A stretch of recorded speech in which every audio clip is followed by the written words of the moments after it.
ప్రస్తుతం పసిడి ధర వెంటనే జల్లుమంటోంది. అందుకే గోల్డ్ రేట్ సామాన్యుల ఊహకు కూడా అందడం లేదు. అలాంటి బంగారాన్ని తిరుమల శ్రీవారికి కానుకలుగా ఎలా ఇస్తున్నారు? ఎన్నో కష్ట నష్టాల కోర్చి ఏడుకొండలు ఎక్కి శ్రీవారి దర్శనంతో అలౌకికమైన ఆనందానుభూతిని పొందుతారు భక్తులు. అదే సమయంలో ఆ స్వామికి కానుకల సమర్పణలో కూడా అమితమైన ఆత్మతృప్తిని పొందుతున్నారు. ఇంతకీ ఆ హుండీ సాంప్రదాయం ఎప్పుడు మొదలైందో చూద్దాం.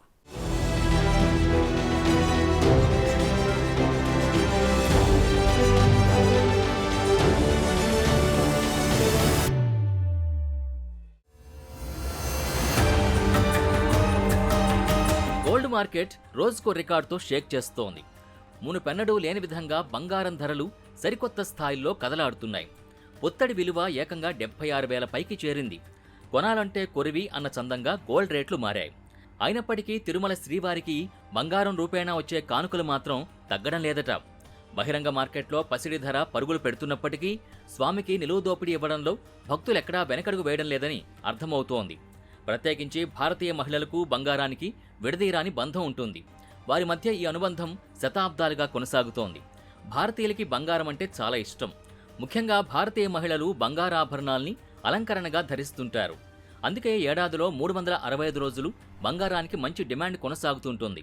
అలాంటిది మహిళలు తమ ఒంటిపై ఉన్న బంగారాన్ని తిరుమల శ్రీవారికి నిలువు దోపిడీగా ఇచ్చేస్తుంటారు. మామూలుగా మహిళలకి బంగారం అంటే చాలా మక్కువ ఉంటుందండి. ఇంట్లో ఎన్న పెళ్ళిళ్ళకి పోయేటప్పుడు కూడా పిల్లలు అక్క చెల్లెళ్ళు అడిగితే కూడా లేదు లేదంటారు. అదే బంగారాన్ని స్వామివారి మీద మక్కువతో ఇష్టంతో ఇస్తున్నారంటే స్వామివారిని ఏ విధంగా ఆరాధిస్తున్నారో మనం ఒకసారి అర్థం చేసుకోవాలి.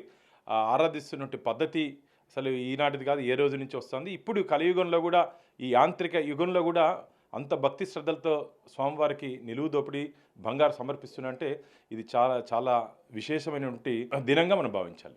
అత్యంత భక్తి శ్రద్ధలతో తిరుమల కొండకు చేరి శ్రీవారికి కానుకలు సమర్పించే సంప్రదాయం తొలి రోజుల నుంచి ఉండేది.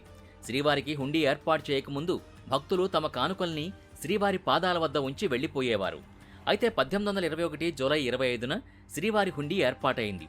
శంఖు చక్రాలు, తిరునామాలు ముద్రించిన రాగి గంగాళాన్ని శ్రీవారి హుండీగా ఉపయోగిస్తారు. దాన్ని కొప్పెర అని కూడా అంటారు. బంగారు నగలు, వెండి పాత్రలు, ముడుపులు, నాణేలు, నోట్లు, వస్త్రాలు, కర్పూరం, బియ్యం ఇలా ఎన్నో రకాలైన వస్తువుల్ని భక్తులు స్వామివారికి కానుకలుగా ఈ హుండీ ద్వారా సమర్పిస్తారు. నిటారుగా పెద్ద సంచి ఆకృతితో ఏర్పాటు చేసిన తెల్లని గుడ్డలో పెద్ద రాగి గంగాళాన్ని దించి పైగుడ్డను తాళ్లతో కట్టి వేలాడదీస్తారు. ఆ గుడ్డపై శ్రీవారి శంఖుచక్రాలు, తిరునామాలు చిత్రించి ఉంటాయి. భక్తులు వేసే కానుకలు భద్రంగా సరాసరి గంగాళంలో పడిపోతాయి.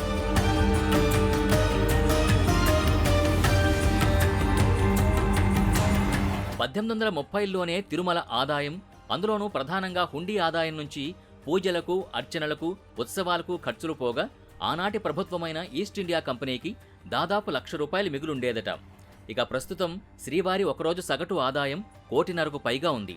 ఈ హుండీ గుడ్డపై గల తాళ్లపైన దేవస్థానం సిబ్బంది సీళ్లు 7, అలాగే జయంగారి సీళ్లు 6 లెక్కతో వేస్తారు. ఈ హుండీని విప్పేటప్పుడు అధికారులు ఆ సీళ్లు సరిగ్గా ఉన్నదే లేనిది తనిఖీ చేస్తారు.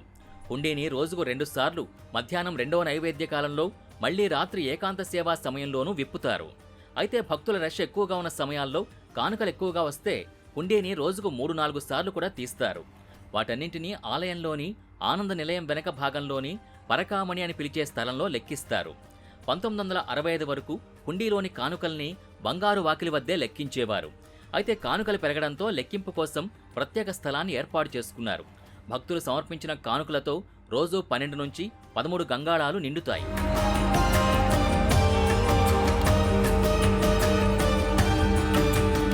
పురాణాల ప్రకారం హుండీ ఉన్న ప్రాంతంలో జగద్గురువైన శ్రీమద్ శంకర భగవత్పాదులు శ్రీచక్రాన్ని ప్రతిష్ఠించారని, అందువల్లే అపరిమితమైన సంపద హుండీలోకి చేరుతోందని నమ్మకం.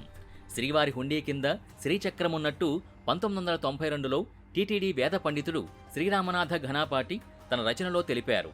తాను వేద విద్యార్థిగా ఉన్నప్పుడు అక్కడ తవ్వకాల్లో శ్రీచక్రమున్న విషయాన్ని గుర్తించినట్టు వెల్లడించారు. అందుకే ఆలయంలో ఎన్ని మార్పులు జరిగినా హుండీ స్థానం మాత్రం మారలేదని అర్థమవుతోంది. వెంకటేశ్వర స్వామి హృదయంపై మహాలక్ష్మి అమ్మవారు ఉండడంతో అంతులేని సంపద వస్తోందని భక్తుల నమ్మకం. కానుకల ద్వారా తిరుమల ఆలయానికి వచ్చినంత నగదు, బంగారం మరే ఇతర దేవస్థానాలకి రాదు. అందుకే తిరుమల తిరుపతి దేవస్థానానికి ప్రత్యేక గుర్తింపు దక్కింది.